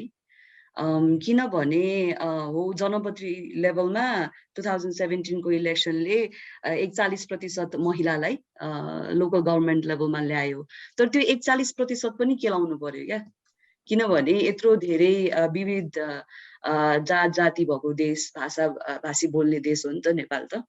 सो 41% लाई केलायौँ भने चाहिँ कस्तो छ भने 90% भन्दा माथि चाहिँ दलित महिलाको सहभागिता छ, विशेष गरी वार्ड लेभलमा, त्यो पनि वार्ड सदस्य लेभलमा हैन। वार्ड सदस्य भनेपछि अब त्यो कोर गभर्नेन्स स्पेसमा उहाँले कतिको सहभागी गर्न सक्नुहुन्छ, कति नीति गराइन्छ हैन, र कति नीति नियममा उहाँले सहभागी हुन पाउनुहुन्छ भन्ने एउटा प्रश्न छ हैन। र हामीले चाहिँ रिसेन्टली के पनि गरेका थियौँ भने इन्टरप्रिटेसन अन भयो। सो एजा फाउन्डेसनमा चाहिँ हामीले के पनि गरेका थियौँ भने मेयरहरू जो महिला हुनुहुन्छ उहाँहरूको चाहिँ प्रोफाइल पनि कलेक्ट गरेका थियौँ, र त्यहाँ पनि कतिको डाइभर्स रहेछ भनेर हेरेका थियौँ क्या। 18 जनामा एकजना पनि दलित समुदायको महिला मेयर हुनुहुन्न है। सो त्यो डेटालाई कुन एङ्गलबाट हेर्ने र कतिको अनप्याक गर्ने भन्ने कुरो पनि हो। अब जनप्रतिनिधि लेभलमा त के अरे ब्युरोक्रेसी लेभलमा त झन् 23% मात्रै महिला हुनुहुन्छ। अब त्यसको फर्दर डिसएग्रिगेटेड डेटा त कस्तो छ भनेर अझै हेर्नुपर्छ हैन। अब यो अहिलेको यो 2022 को इलेक्सनमा चाहिँ अब यो युवाको राम्रो सहभागिता देखियो र कति 22% त 40 वर्ष मुनिको पनि निर्वाचित भइसक्नु भएको छ हैन। त्यो एउटा राम्रो हो, तर त्यो डेटा पनि फर्दर केलाउनु पर्यो, त्यसमा महिला पुरुष कुन समुदायको हैन। त्यो एउटा मलाई उठाउन मन लागेको कुरो। अब यो क्यापासिटीको कुरो गर्दाखेरि नि मलाई चाहिँ फेरि है सो एउटा एजुकेसन क्यापासिटी हो मानिन्छ हैन, तर एक्सपिरियन्स इन्डिजिनियस नलेज हैन लाई नकार्न सकिँदैन हैन। र टेक्निकल क्यापासिटी धेरैमा छैन होला, त्यो त अब यता कर्मचारीको साइडबाट ब्युरोक्रेसीको साइडबाट ब्रिज गर्ने कुरो पनि त हो नि हैन। र कतिले त अब लर्निङ बाइ डुइङ हैन, काम गरेरै सिक्नु भएको छ यो 5 वर्षको दौरानमा। र हामीले के पनि देखाएको छौँ भने महिलाको हकमा हाम्रो वासुदेव सरले पनि कुरा उठाउनु भयो। उहाँसँग काम गर्नुहुने डेप्युटी त्यत्रो लामो वर्ष सामाजिक क्षेत्रमा काम गरेर आउनु भएको। सो महिलाको हकमा पनि नि धेरैजना सामाजिक क्षेत्रमा काम गरेर आउनु भएको छ, इन्क्लुडिङ दलित महिला वडा सदस्यहरू हैन। हाम्रै कार्यक्रममा एउटा मेन्टरसिप, एजा फाउन्डेसनले एउटा मेन्टरसिप प्रोग्राम चलाउँछ, त्यसमा 21 जना हामीले मेन्टरसिप 21 जनाको कोहर्ट हुनुहुन्छ हैन। उहाँहरू के हेर्दाखेरि धेरैजना चाहिँ 8 क्लास 10 क्लास पास गरेको, तर त्योभन्दा बेसी चाहिँ उहाँहरूको कस्तो खालको एक्सपिरियन्स छ भने उहाँहरू धेरैजना यो नागरिक सचेतना केन्द्रको संयोजक भएर काम गर्नु भएको छ क्या। त्यो भनेपछि उहाँहरूलाई अलिअलि प्रक्रिया सिस्टम हैन को बारेमा त थाहा छ, ज्ञान भएकै हो। सो यो क्यापासिटी पनि अब केलाई क्यापासिटी काउन्ट गर्ने केलाई काउन्ट नगर्ने भन्ने कुरो एउटा भयो हैन। र सँगसँगै अब टेक्निकल नो हाउस सिस्टम नआए तापनि नि टेक्निकल एक्सपर्टिज भएको मान्छेलाई कसरी मोबिलाइज गर्ने भन्ने पनि त एउटा क्यापासिटी हो नि। त्यो क्यापासिटी पनि हेर्नुपर्छ जस्तो लाग्छ मलाई चाहिँ हैन। अर्को कुरो अब अघि नै भनिसके क्यापासिटी हाम्रो कन्टेक्स्टमा एकदमै धेरै यो के भन्छ पुरुष प्रधान छ जस्तो लाग्छ मलाई हैन। अघि नै भने यो नेपाली कस्तो बोल्ने, कुन प्रकारको नेपाली बोल्ने देखि लिएर अब त्यो क्यापासिटी कति ठाउँमा एक्सर्साइज गर्न पनि पाइँदैन क्या महिला जनप्रतिनिधिको हकमा हैन। अब छ थाहा नभएको होइन, कुरा नलेज छ होइन, तर आएर त्यो कति आँट जुटाएर आफ्नो कुरा सेयर गरिन्छ, तर त्यो कुरा सेयर गरेपछि एक्नोलेज नगर्ने वातावरण पनि छ क्या। त्यो भनेपछि त के भयो भने झन् भएको त्यत्रो त्यो के अरे करेज ग्यादर गरेर राखिएको कुरो छ नि, त्यसलाई नै एक्नोलेज नगरिसकेपछि त झन् कस्तो खालको मर्का पर्ला भनेर हामीले सोच्न सक्छौँ होइन त, झन् कति निरुत्साहित हुन्छन् होला। सो एउटा चाहिँ यो महिलाको हकमा चाहिँ फेरि के भन्न चाहन्छु भने हामीले उहाँहरूसँग त्यो के सोच्छौँ भने लिडरसिप पोटेन्सियल र लिडरसिप स्किल छैन भनेर सोच्छौँ पहिला सुरु र यदि र त्यो पर्सेप्सन नै ठुलो बाधक हो क्या त्यो पर्सेप्सन आफै ठुलो बाधक हो अनि त्यसैले त अब यत्रो 20-30 वर्ष लामो भयो उहाँहरूमाथि लगानी गरेको क्यापेसिटी बिल्ड गरेको र त्यो क्यापेसिटी बिल्ड भएर आइसकेपछि पनि त्यो एक्सरसाइज गर्ने त्यो सिप के अरे लागू गर्ने अप्लाई गर्ने ठाउँमा जाँदाखेरि त्यो ठाउँ पनि निर्माण गर्नलाई एकदमै गाह्रो भएको छ त्यो भनेपछि चाहिँ हाम्रो डाइरेक्टली हाम्रो सामाजिक मूल्य मान्यता सँग जोडिएर आउने कुरो हो नि त सो त्यो एउटा कुरा भयो अब लिडरसिपलाई विशेष गरी पोलिटिकल लिडरसिपलाई कसरी मनाउने त भन्ने कुरोमा चाहिँ त्यो चाहिँ अलिक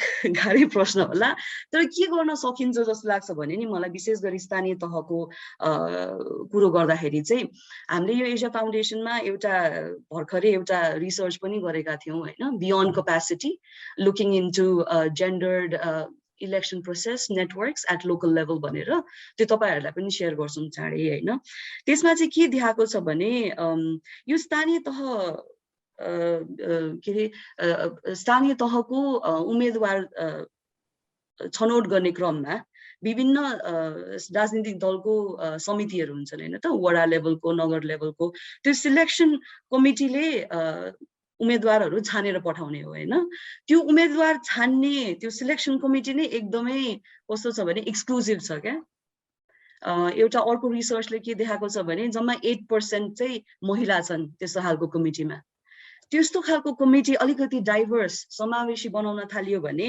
मेबी उहाँहरूले चाहिँ अलिक फरक मान्छेहरू हैन धेरै महिला सीमाङ्कित वर्गलाई उम्मेदवारी दिने टिकट दिने दिन थाल्छन् कि भन्ने एउटा कुरो हो हैन त्यसैले यो उम्मेदवारी छनौट छान्ने प्रक्रिया र संरचना आफै पनि समावेशी हुनु पर्यो हैन त्यसले गर्दाखेरि एकै नासका उम्मेदवारहरू उठाउने सम्भावना कम हुन्छ अब एकै नासको उम्मेदवार उठाइएन भने त्यो एउटा विविधता झल्किन्छ पनि होला मोर अप्सन पनि हुन्छ होला हैन र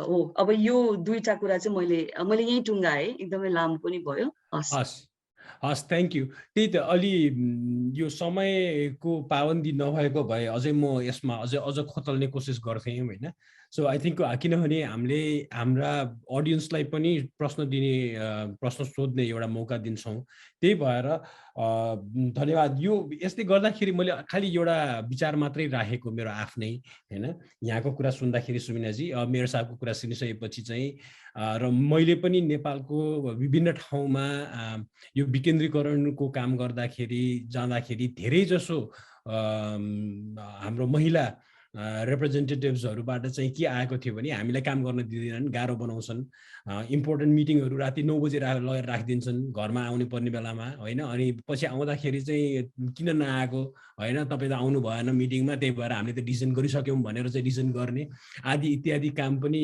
हुन्छ भन्ने मैले नै अब मेरो अन्तर्क्रियामा मैले सुनेको हो हैन त्यसकारणले यहाँले भन्नुभएको धेरै यो महत्त्वपूर्ण पोइन्ट्सहरु छ हैन र अर्को एउटा मलाई लागेको मात्र अहिले चाहिँ सायद हामी यसमा जादैनौं होला तर एउटा लागेको चाहिँ के छ भने यो सिलेक्सन कमिटीको जुन कुरा गर्नुभयो हैन त्यसले गर्दाखेरि चाहिँ हामीलाई अलिकति पोलिटिकल पार्टी रिफर्म पनि गर्नुपर्ने हो कि पोलिटिकल पार्टीतिर पनि नेतृत्वको चाहिँ नि विकासको अलिकति काम गर्नुपर्ने हो कि भन्ने चाहिँ मलाई लागेको हो कि so now I want to move back to Michael just after hearing both all these perspectives and of course so I think it will be a last question from my side to the panelists and then I'll open the floor to questions from the audience. So have you seen examples of local level leadership being enhanced that has made an impact in performance of the government to deliver results? Right? I mean, it could be everything, right? So it could be, we can talk about gender inclusiveness, we could talk about other aspects of it, right? So if you've if you could share some examples from Nepal or outside, I think that would be great. And also if you could shed some light on the process to groom such leadership? What would be the process to get there? Or if there's I know there's no magic wand and it's very contextual, but if there are any points to what we can think of while developing or grooming such leadership, so any things that we can take note of? Mike. Sure, yeah, thanks for the question. I also apologize if I'm reviewing anything that's been said. I've only kind of been getting bits and pieces in the translation. So I think one thing that we've found in Nepal that matters a lot for the quality of local leadership. So one thing that's very, very clear in 2017 is actually that the diversity of the party selection committees is very strongly correlated with the diversity of people they consider for candidacy, the ultimate pool of candidates, and as well as who gets elected. Now, normally in many settings where there's inequities in the access to education or income levels between different social groups, you think of there as being some trade-off, right? That if you're kind of getting people from more elite social groups, they'll have higher education. We actually see the opposite, so that as sort of the pool of candidate becomes more diverse, they actually become more capable as well. So, what I think that suggests is that there are enough people from sort of lower socioeconomic groups that have high levels of education and so on, that you can actually both increase inclusion and increase the degree of local leadership. And that's actually something that I have to confess I was surprised to see, but is very clear, at least in the data from 2017.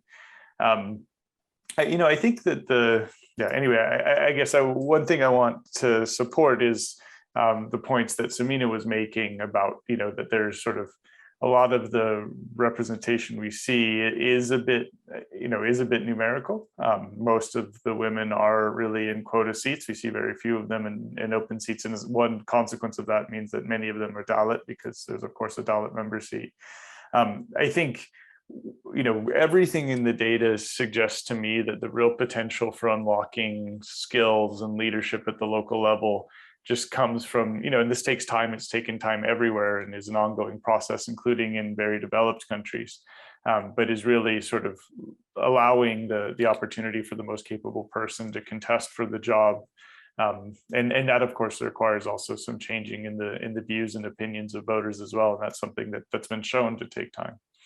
But yeah, I think that, I mean, again, I know that this doesn't say much about sort of grooming or cultivating leadership over the short run, but I think the powerful, I guess, just being totally honest, I think the powerful margin is in selecting better leaders in the first place. I think that's really where the potential for major impact lies, is kind of getting the most capable people in the first place. I think that training and mentorship matter, of course, but yeah, I think the raw material is probably what's most important. Okay.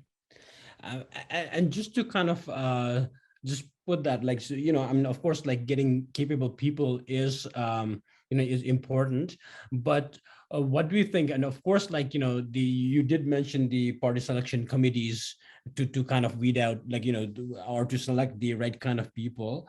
But also, I mean, there are like, I think one point that Samina also made was, we're not just talking about education, but we're also talking about, the people, even we've had examples of successful leaders who are not that educated, but who are kind of like, who have indigenous knowledge, who understand the society, and who have the capacity to mobilize technical workforce.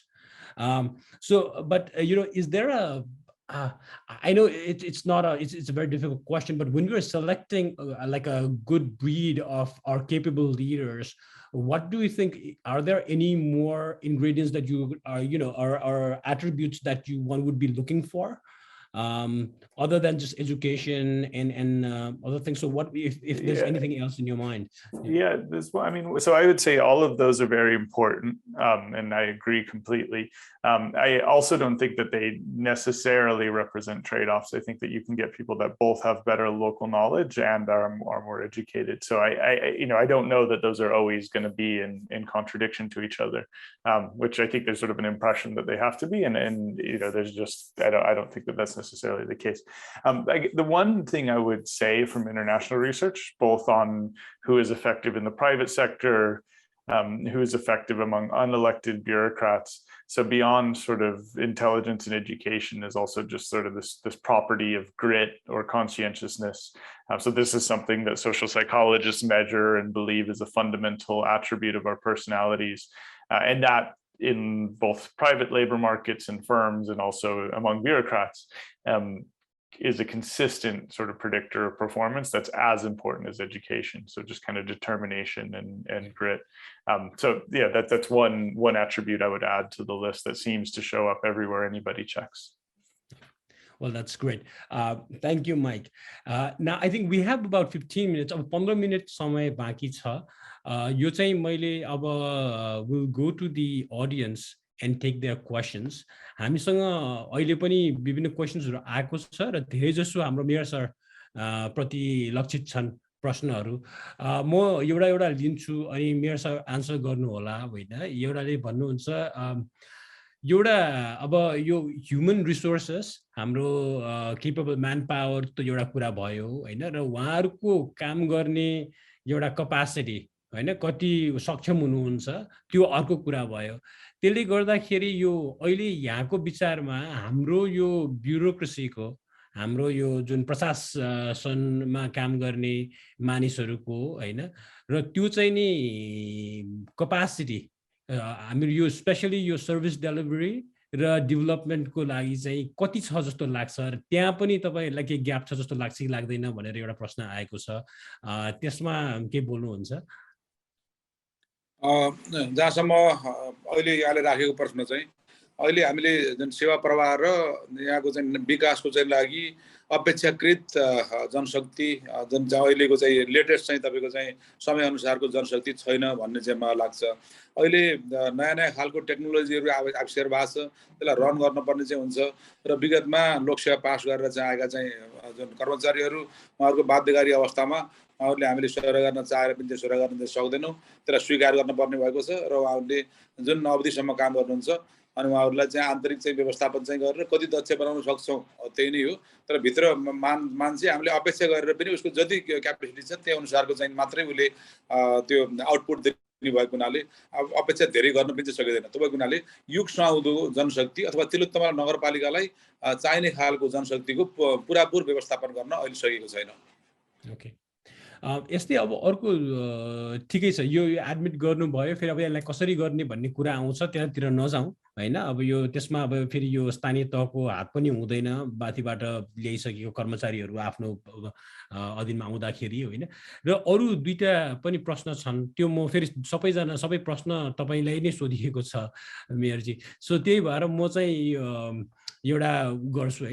यो चाहिँ अर्को चाहिँ भन्ने चाहिँ यहाँको जुन ethical leadership भन्नुभएको छ हैन, त्यसलाई चाहिँ अब सबै सम्मान छ, यहाँले चाहिँ देखाउनु भयो जसरी चाहिँ एउटा निष्कलङ्क एउटा छवि भएको मानिसले कसरी काम गर्न सक्छ भनेर. तर यो जुन अहिले हामीले महिला सहभागिताको पनि कुरा गर्यौं हैन, त्यसलाई गर्दाखेरि यो पितृसत्तात्मक सोच भन्छन् नि, त्यसको बारेमा चाहिँ त्यसले गर्दाखेरि अलिकति यहाँलाई गाह्रो अप्ठ्यारो के परेको छ र हैन, त्यसले चाहिँ नि अब यो अलिकति इक्विटेबल पावर शेयरिङ, यही महिलाको कुरा गर्नुभयो, सुमिनाजीले पनि धेरै कुरा गर्नुभयो हैन, त्यसको लागि चाहिँ अलिकति फरक परेको छ कि छैन र त्यसलाई के गर्न सकिन्छ भन्ने एउटा प्रश्न भयो, त्यो पहिलो. र दोस्रो चाहिँ के छ भने यो अहिले जो स्थानीय तहको सरकार छ त्यसलाई चाहिँ यो हामी जनताको तर्फबाट चाहिँ धेरै आकांक्षाहरू छ है, तर त्यसले गर्दाखेरि चाहिँ नि यो रिसोर्सको कमी छ हैन, स्रोतको कमी छ. त्यसले गर्दाखेरि चाहिँ कसरी चाहिँ यहाँले प्रायोरिटाइज गर्नुभयो, कुन चाहिँ स्रोत साधन केमा लगानी गर्ने भनेर कसरी गर्नुभयो भन्ने छ हैन. र दोस्रो क्वेशन यो पनि यही अब यो सायद यो पहिला पनि आइसकेको छ, यो महिला र यो सीमाङ्कृत को तहका मानिसहरुको यो लाइक कसरी चाहिँ लिनुभयो, साथमा लिनुभयो, कसरी गर्नुभयो भन्ने छ. त्यही भएर यो दुईटा प्रश्नमा चाहिँ अलिकति आन्सर गरिदिनुहुन्छ मेयर सर.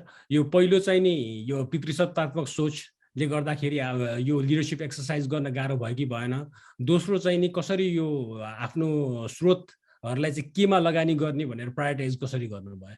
पहिलो प्रश्नको सन्दर्भमा जहाँसम्म अन्य पालिकामा एकछिन छोडौँ, तिलोत्तमा नगरपालिकाको सन्दर्भमा यहाँहरूले चाहिँ गर्नुभएको छ जस्तो लाग्छ।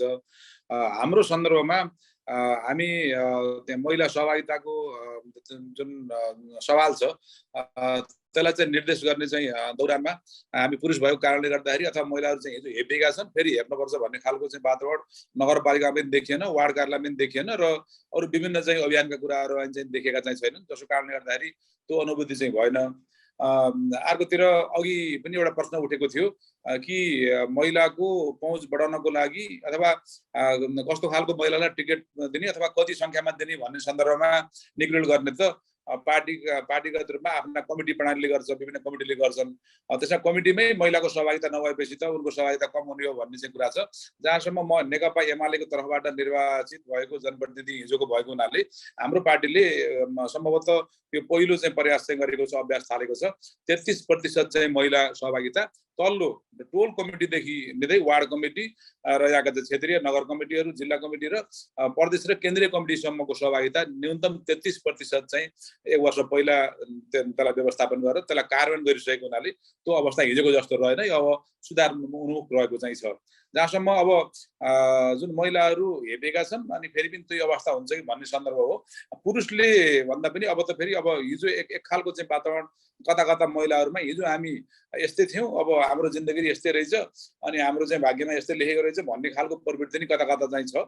स्वाभाविक ढङ्गले यो शिक्षाको कमीले पनि चाहिँ जस्तो लाग्छ कि हामी हिजो जे थियो त्यही नै अवस्थामा रहनुपर्छ भन्ने खालको पुरुषका गतिविधि क्रियाकलापबाट नभएर कतिपय महिलाहरू आफै, समग्रमा त होइन कि कतिपय सन्दर्भमा आफै नै त्यो खालको वातावरण पनि त्यो व्यवहार देखाएको चाहिँ मैले देखेको चाहिँ छु। यसको लागि हामी त महिला पुरुष सबै चाहिँ मिलेर अगाडि बढ्नुपर्छ र यसलाई निस्तेज गर्नुपर्छ भन्ने कुरा नै हो। ओके, धन्यवाद मेयर साहब। म अहिले अब अरू प्रश्नहरू पनि आइरहेका छन्। म एकचोटि फेरि सुमिनाजीलाई कहाँ जान चाहन्छु होइन। सुमिनाजीलाई चाहिँ के भन्नुभएको छ भने एकजनाले हाम्रो संविधानले मेयर वा उपमेयरमा एटलिस्ट एकजना महिला हुनुपर्छ भनेको थियो, तर पछिल्लो र अहिलेको दुवै निर्वाचनमा काम अख्तियार भएको पद मात्रै महिलालाई दिएको छ भने कति ठाउँमा त सेरेमोनियल खालको पोजिसन छ होइन। महिला लिडर्सले कसरी इफेक्टिभली लिडरसिप एक्सर्साइज गर्ने भन्ने एउटा छ, त्यो कति धेरै कुराहरू त हामीले यसलाई छोइसकेका छौँ। त्यही पनि यसलाई अलिकति इलाबोरेट गरिदिनु होला। अर्को पनि एउटा प्रश्न तपाईँलाई छ सुमिनाजी, त्यो चाहिँ what should we do to prepare critical mass of female leaders in the decision making to address gender inequality and for good governance भनेर दुईटा प्रश्न छ, यो लिदिनु हुन्छ अहिले? हुन्छ। सो स्थानीय तहमा त धेरै सेरेमोनियल आई थिङ्क कस्तो छ भने एकदमै इम्पोर्टेन्ट समिति हाँक्ने जिम्मेवारी पनि दिएको छ है। अब 2017 त कति अलमोस्ट 94% त डेप्युटी मेयर्सहरू महिला नै हुनुहुन्थ्यो होइन। सो उहाँहरू त अब यो न्यायिक समिति, बजार अनुगमन समिति, रेभेन्यू जेनेरेसन कमिटी होइन, बजेटिङ प्लानिङ कमिटीको कोअर्डिनेटरै भएर काम गर्नुपर्ने थियो। अब मेबी सङ्घीय लेभलमा त्यो एउटा सेरेमोनियल कुरा गर्नुभयो होला होइन, तर स्थानीय तहमा चाहिँ त्यो सेरेमोनियल छैन। तर कति कन्टेक्स्टमा चाहिँ टोकनिस्टिक पनि छ, किनभने अब यस्तो विभिन्न समिति को संयोजक हुँदाहुँदै पनि कति कन्टेक्स्टमा उहाँहरूलाई इन्भल्भ नगराइएको, एङ्गेज नगराइएको पनि देखिएको छ होइन। अब इफेक्टिभ लिडरसिप एक्सर्साइज गर्नको लागि चाहिँ मलाई के लाग्छ भने अब चाहिँ ओनर्स भन्ने त्यो जुन बर्डन छ नि, त्यो बर्डन चाहिँ महिलामाथि मात्रै होइन क्या आफ्नो इफेक्टिभ लिडरसिप एक्सर्साइज गर्नलाई। उहाँहरू इफेक्टिभ लिडर्स हुनुहुन्छ। अब सबैले होइन, सबैले चाहिँ त्यो प्रकारको एउटा स्पेस प्रोभाइड गर्नुपर्छ जस्तो लाग्छ। त्यो स्पेस त कति ठाउँमा चाहियो भनेर त्यो हक अधिकार बारम्बार होइन भनिएको पनि छ, तर अब चाहिँ त्यो स्पेस सुड बी प्रोभाइडेड भन्ने कुरो हो। So the burden should not fall on woman मात्रै होइन, त्यो कुरो छ मेरो एउटा। अर्को कुरो चाहिँ, अर्को क्वेसन के थियो मैले अलिक मिस गरेँ। अर्को चाहिँ नि के थियो भने सायद यो दुवै पक्नुहोस् है, मैले पनि यहाँ उ गरेँ। यो एउटा चाहिँ नि You answered question मा गइसक्यो कि प्रोफेसर त्यही एउटा चाहिँ अब यो कसरी इफेक्टिभली लिडरशिप एक्सरसाइज गर्ने भन्ने थियो वुमेनहरुको हैन हजुर हजुर र अर्को चाहिँ नि सायद it was in the same critical vein. mass, yes, critical Yeah. mass of female leaders decision making मा कसरी बढाउने कसरी प्रिपेयर गर्ने भन्ने कुरो अब भएकै क्रिटिकल मासलाई चाहिँ कसरी हामीले सहयोग गर्न सक्छौं भन्ने कुरो हो जस्तो लाग्छ मलाई चाहिँ हैन जस्तै अब यो धेरै अलायन्स बिल्डिङ हैन पियर नेटवर्किङ एकअर्काबाट सिक्ने त्यो जुन अघि मैले भनेको थिएँ नि त्यो अवसरमा पहुँच कम छ त्यो नेटवर्किङ हैन जहाँ चाहिँ कुरा हुन्छ देशको राजनीतिको बारेमा विश्वव्यापी रूपमा के भइरहेछ त्यस्तो नेटवर्किङमा त्यस्तो नेटवर्क्समा चाहिँ एक्सेस बढाउने यो एक दुईवटा कुरा चाहिँ हामीले गर्नुपर्छ जस्तो लाग्छ मलाई चाहिँ क्रिटिकल मासलाई क्रिटिकल मास छ तर क्रिटिकल मासको पनि एक्सेस बढाउने काम अपर्च्युनिटी टु एक्सेस बढाउने काम चाहिँ धेरै हुनुपर्छ जस्तो लाग्छ okay Alright, thank you, Suminaji. The prashna धेरै छन्. I think we have like about 5 minutes more. So let me ask a couple of questions to Michael that has been directed to Mike. And then, I mean, if there are other questions, अरु प्रश्नहरु चाहिँ नि हामी सायद यहाँले जसलाई यो लक्षित गर्नु भएको छ उहाँहरुकै पुराएर सायद हामी इमेलबाट पनि हामी यहाँहरुमा आउन सक्छौं अहिले यहाँ कभर गर्न सकिएन भने So Mike, there are two questions for you. One, 𝐍𝐞𝐸𝐚𝐥 says, what is the major difference in terms of leadership in Nepal and developed countries? So that's just a generic question that, I mean, you may choose to answer in whatever way you like. And the second question is, people say that there is accountability deficit in the local governments in Nepal, as unlike in provinces and federal level, there's no constitutional legal provision for removing the leaders before 5 years, no matter how insane they might turn in delivering good governance. Do you think this is a genuine concern? And if yes, what do you think should be done legally and practically? That's the second question. Sure, so thanks, thank you for the questions. I was trying to reflect on both of those and try to see if I could come up with some interesting answers. In terms of, I mean, you know, it's a very general question. What are the kind of the major differences between politicians in developed countries and the newly elected ones in Nepal? I suppose one obvious difference is just the kind of length of time people have spent being professional politicians and sort of the infrastructure to support professional politicians in the two countries. So yeah, I would suppose I would point to that as the major difference. It's just that in mature democracies, there's a long tradition of people having these roles, and people gain sort of a corresponding set of experience. My sense is that at the local level, it's really not super relevant. I think that there's no important or major distinctions when we're thinking of local governments between the general leadership attributes of people, whether they're in a high income or a low income country. And one thing I would say that's actually was surprising initially to us, but I think is now kind of makes sense, is that the extent of what's called positive selection. So the fact that politicians are generally kind of more educated than the populations they represent. That's true in Sweden. That's also true in Nepal. So I think in that important sense, sort of at least patterns of who becomes a politician are very similar between developed countries and developing countries. On the point about kind of creating accountability, so the theory is that if politicians are worried about re-election, then they have at least some incentive to behave. And now that incentive can be undermined either if they're able to get elected for reasons that are unrelated to performance. So if they're just buying a lot of votes or winning votes by providing certain elites goods, that can undermine sort of the ability for elections to provide correct incentives to discipline politicians. I think that's one thing to worry about. Another thing to worry about is if turnout just winds up being very low. So if people grow disinterested in these elections, if they don't think they're free or fair, if they don't think that there's any purpose to them, then it also starts to become gradually easier for politicians to care less about the preferences and demands of their voters. On the practical point of like, should there be a mechanism for removal before 5 years? I would just say that, it can be a double-edged sword. Sometimes developing plans, implementing policy takes a time horizon, and so living under the constant threat of removal is not always a great thing. And that also is something that can be politicized and abused very easily. So we see this now increasingly in developed countries, where recall mechanisms, which allow you to remove a politician at any time, are being used basically for partisan and political purposes, not because someone genuinely needs to be removed, but a great way to interfere with somebody's agenda is to just kind of make them go through a painful recall process.